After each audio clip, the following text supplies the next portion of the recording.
কবরের যাত্রা। লাবলু মোহাম্মদ হাসান। স্রষ্টা বানালেন মানুষ অতি যত্ন করে, ঘোষণা করলেন তিনি সর্বশ্রেষ্ঠ জীব বলে। মায়ার বাঁধন দিয়ে বেঁধে দিলেন এই দুনিয়াতে, কৃতকর্মের ফল পাবো আমরা সেই আখিরাতে। যেদিন তোমার মরণ হবে, সবাইকে ছেড়ে তুমি একা চলে যাবে। থাকবে তোমার ভালো মন্দের কিছু স্মৃতি সকলের মাঝে, একদিন সবাই তোমায় সত্যি ভুলে যাবে।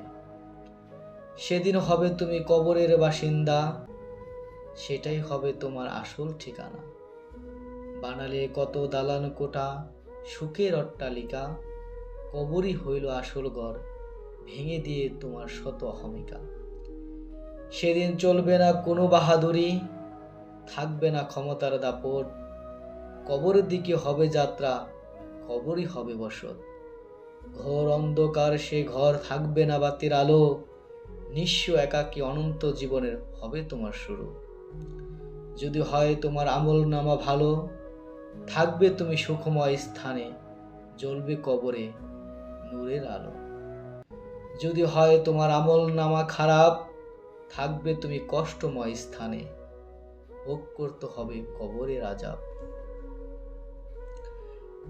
তাই দিন থাকতে চলো সত্য সরল সঠিক পথে, ভালো আমল নামা নিয়ে যেতে পারো সেই কবরে।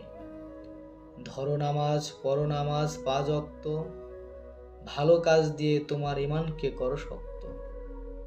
নিশ্চয় নামাজ সকল খারাপ কাজ থেকে দিবে মুক্তি। হে প্রভু, কবরে যাওয়ার আগে তোমার সকল ইবাদত করার দিও শক্তি।